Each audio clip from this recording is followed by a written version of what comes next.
அஸ்தாஃபிருல்லாஹ். அடியாரின் பிழைகள் அழிப்பாயே அல்லாஹ். அல்லாஹு ரப்பி அல்லாஹு ஹஸ்பி اغفر ذنوبي بفيض الحبيب.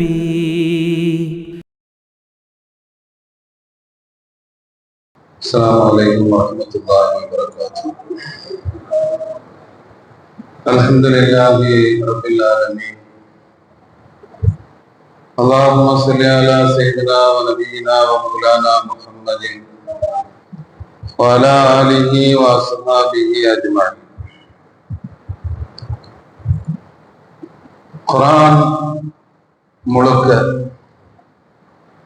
அல்லாஹ் ஒழுக்கம் சார்ந்த விஷயங்களை அதிகம் பேசுவான். இந்த உலகத்தில் மகத்தான பாக்கியம் என்ன அப்படின்னு கேட்கப்பட்ட போது பெருமானார் ஸல்லல்லாஹு அலைஹி வஸல்லம் சொன்னார்கள், ஒழுக்கம் நிறைந்த வாழ்க்கை என்றார். ஒழுக்கம் யாரோடு ஒழுக்கம்? அல்லாஹுவோடு ஒழுக்கம். அல்லாஹ் குர்ஆனில் சொல்கிற எல்லா வரலாறுகளையும் நாம் உற்று பார்த்தால் அந்த வரலாறுகளில் நபிமார்கள் அல்லாஹுவோடு எப்படி ஒழுக்கமாக நடந்தார்கள் என்பது நமக்கு புரியும்.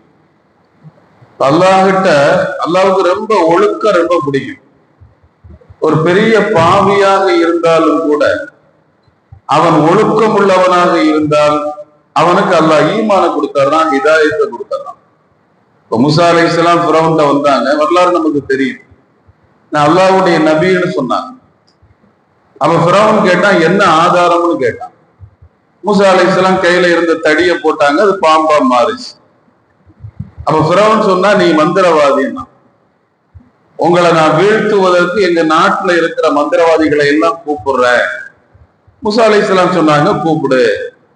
ஒரு பெருநாளுடைய தினத்துல 70,000 மந்திரவாதிகள் வந்தாங்க மூசா அலைஹிஸ்ஸலாம வீழ்த்துறதுக்காக.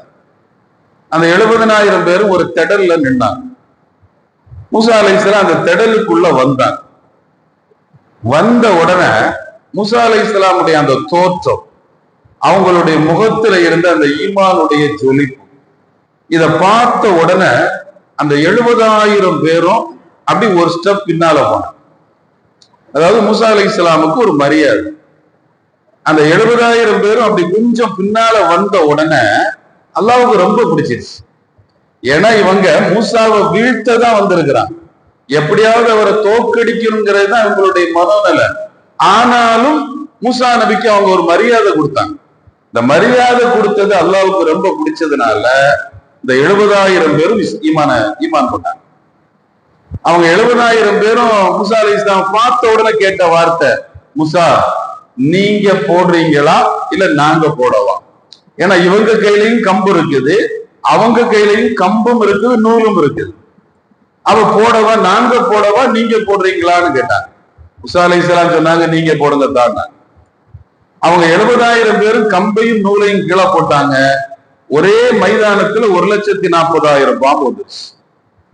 இப்ப மூசா அலைஹிஸ்ஸலாம் கையில உள்ள தடியை போட்டாங்க, இந்த தடி எல்லாத்தையும் விழுங்கிச்சு.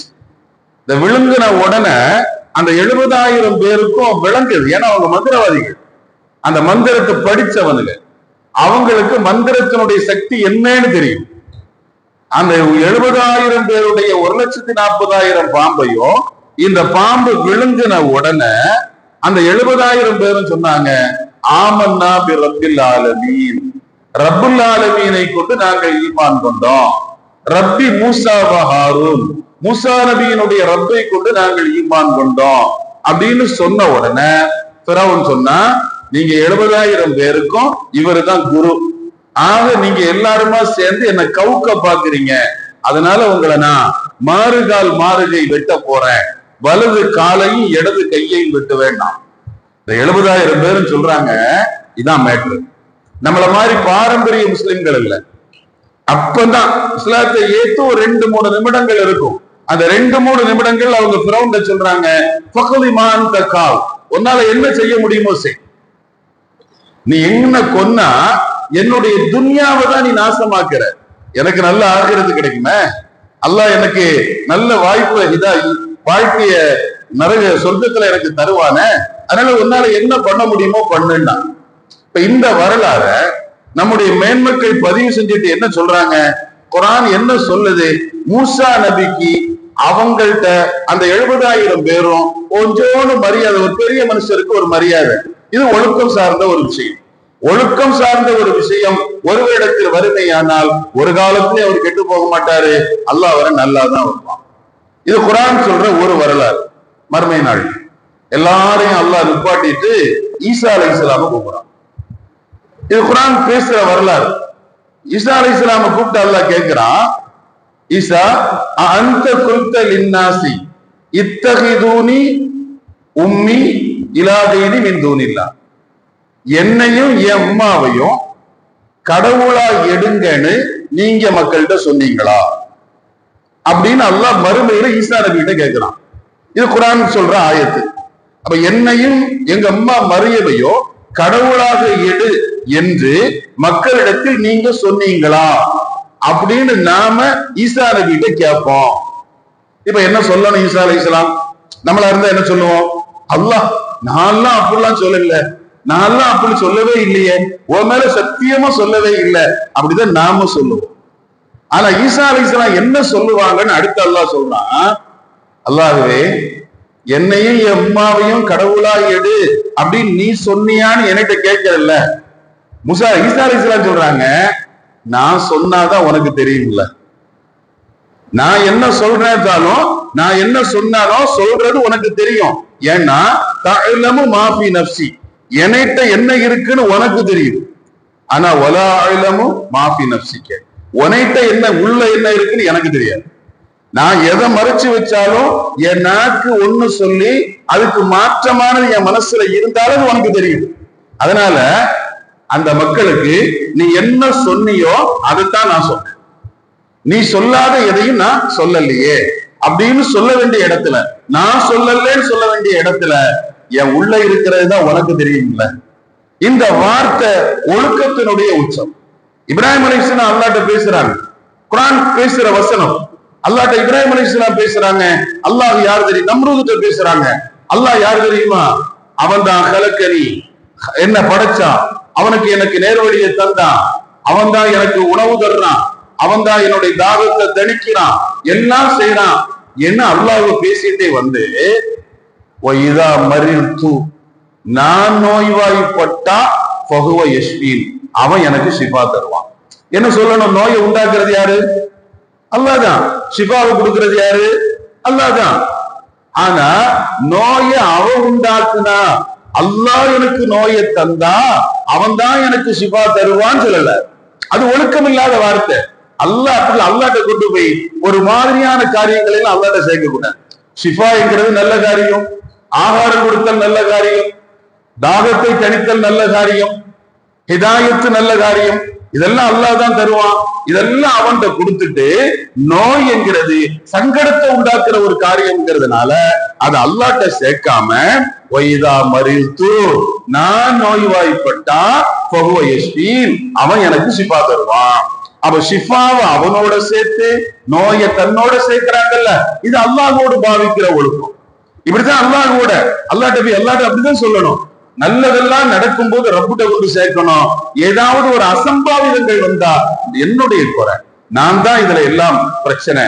அல்ல தப்பு செய்யும் போது தப்பு செஞ்சுக்கிட்டு எல்லாம் அவன் செய்யும். இது ஒரு மாதிரியான கோமாளித்தனம். அல்லாஹ்வுடைய அன்பு விஷயத்தில், ஒழுக்க விஷயத்தில் கோளாறு உண்டாக்கக்கூடிய ஒரு வார்த்தையாக அமையும். குர்ஆனுடைய எல்லா வரலாறுகளுக்கு உள்ளாலும் இதை நம்மால பார்க்க முடியும். சரி, ஸல்லல்லாஹு அலைஹி வஸல்லம் நாம எப்படி நபியோடு ஒழுக்கம், நபியோடு எப்படி ஒழுக்கமாய் இருக்கணும்? அப்பாஸ் ரலியல்லாஹு அன்ஹு ரசூலுல்லாஹ்வை விட 2 வயசு மூத்தவங்க. ஒரு வகையில ரசூலுல்லாஹ்வுடைய பெரியத்தா, ஸல்லல்லாஹு அலைஹி வஸல்லம் பெரியத்தா தான் அப்பாஸ் ரலியல்லாஹு அன்ஹு. ஆனா 2 வயசு தான் மூத்தவங்க. அப்படி அப்பாஸ் ரலியல்லாஹு அன்ஹு சபைக்குள்ள வர்றாங்க. சஹாபிகள் தடுத்து நிறுத்தி கேட்கிறாங்க, நீங்க பெரிய ஆளா ரசூலுல்லாஹ் பெரிய ஆளா? நோக்கம் என்ன? ஏன்னா நீங்க பெரிய வயசு கூட இல்ல, அதனால நீங்க பெரிய ஆளா ஸல்லல்லாஹு அலைஹி வஸல்லம் பெரிய ஆளான்னு. அப்பாஸ் ரலியல்லாஹு சொன்னாங்க, ஆனா அசன்னு, எனக்கு வயசு கூட, ஒஹுவ அக்பரு, அவ்வளோ பெரிய ஆள். என்ன சொல்லணும், சமாதான சொல்லுவோம், நான் ஒரு 2 வருஷத்துக்கு முன்னாலே பிறந்துட்டேன்ல, ஒரு நாள் பின்னால் முந்திட்டா கூட உன்னை விட நான் ஒரு நாள் கூடப்பா, நான் இவ்வளவு நாள் உன்னை தம்பி அண்ணன் நினைச்சிருந்தேன், நீ தம்பின்னு சொல்லிடுவோம். ஆனா இங்க 2 வருஷம் தான். ஆனா பேசுற வார்த்தை என்ன வார்த்தை? எனக்கு வயசு கூட, ஆனா அவ யாரு? பெரிய ஆள். மரியாதை, ஒழுக்கம் சார்ந்த வார்த்தை.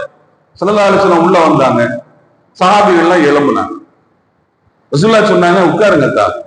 அந்நிய நாட்டு மன்னர்களை கண்ட உடனே மக்கள் எழுப்புற மாதிரி என்ன பார்த்த உடனே நீங்க எல்லாம் எழுப்ப வேண்டிய அவசியம் இல்லைன்னா எல்லாரும் உட்காருங்கன்னா எல்லாரும் உட்கார்ந்தாங்க. அடுத்த நிமிஷம் ஸல்லல்லாஹு அலைஹி வஸல்லம் உள்ள வந்தாங்க, சஹாபிகள் எழும்பல்ல, ஏன்னா எழும்ப கூடாதுன்னு சொல்லிட்டாங்க. யாரும் எழும்பல்ல, ஹஸ்ஸான் ரலியல்லாஹு அன்ஹு மட்டும் எழுப்பி இருக்கிறாங்க. ஹஸ்ஸான் இப்னு சாபித் எழுப்பி இருக்கிறாங்க. ரசூலுல்லாஹ் கேட்கிறாங்க, ஹஸ்ஸான் நான் சொன்னதை நீங்க கேட்கலையான்னு கேட்டாங்க. ஹஸ்ஸான் ரலியல்லாஹு அன்ஹு சொன்னாங்க, யா ரசூலல்லாஹ், இந்த பேரழக பார்த்த பின்னால என் காலு எப்படி எழும்பாம இருக்கு சொல்லுங்க. பழகி போன காலு உங்களை கண்ட உடனே அதுவா எழுப்புது, நான் என்ன பண்ண முடியும்? இந்த பேரழக பார்த்துட்டு எழும்பாம இருக்கிற ஒரு மனிதனை நினைத்து நான் ஆச்சரியப்படுறேன். அவர் எப்படி எழும்பாம இருக்கிறாரு அப்படின்னு எனக்கு ஆச்சரியமா இருக்குது. நாங்க சிரிச்சுட்டே போயிட்டாங்க. என்ன சொல்லல, இந்த டயலாக் எல்லாம் பேசக்கூடாது, நான் எழும்பாதேன்னு சொன்னா எழும்பாதுதான் அப்படின்னு சொல்லல, சிரிச்சுட்டே போயிட்டாங்க. இப்போ மேல எழும்ப கூடாதுன்னாங்க, இங்க ஹஸ்ஸான் எழும்பும் போது அவர் பதில் பேசுறாங்க, சிரிச்சுட்டே போயிட்டாங்க. இத ரெண்டையும் வச்சுக்கிட்டு தான் நம்முடைய மேன்மக்கள் சொல்லுவாங்க, ஏவல் விலக்கலை விட ஒழுக்கம் மேலான, ஏவல் விலக்கலை விட அம்ரு நஹிய விட ஒழுக்கம் அதவும் மேலானது. அந்த ஒழுக்கம் மேலானதுங்கிற காரணத்தாலதான் நிக்க கூடாதுன்னு நீங்க யாருமே எழும்ப கூடாது என்கிறது ஏவல் நஹி விலக்கல். ஆனா எழும்பி நிற்கும் போது அதை ஏத்துக்கிட்டு போனாங்கல்ல, இது ஒழுக்கம். அப்ப ஒழுக்கம் என்கிறது அந்த அளவுக்கு ஷரியத்துல ரொம்ப உயர்ந்த ஒரு காரியம். அதனாலதான் அரபியில ஒரு பழமொழி உண்டு, இதா பாத்தக்கல் அதபு பஃபல் மாசித்த. ஒழுக்கம் உன்கிட்ட இல்லைன்னா நீ என்ன வேண்டாலும் செய். என்ன வேணாலும் செய்யணும், என்ன அர்த்தம்? என்ன வேணாலும் செய்வான். ஒழுக்கம் இல்லைன்னா என்ன வேணாலும் செய்வான். அந்த ஒழுக்கம் நிறைந்த வரலாறுகள் முழுக்க, குர்ஆனுடைய வரலாறுகள் முழுக்க அல்லாஹ் ஒழுக்கத்தை பத்தியே பேசுறான். அந்த நிறைவான அவன் விரும்புற ஒழுக்கத்தை அல்லாஹ் நமக்கு நசீபாக்குவானாக. வாகுரு தர்வானா அல்ஹம்துலில்லாஹி ரப்பில் ஆலமீன்.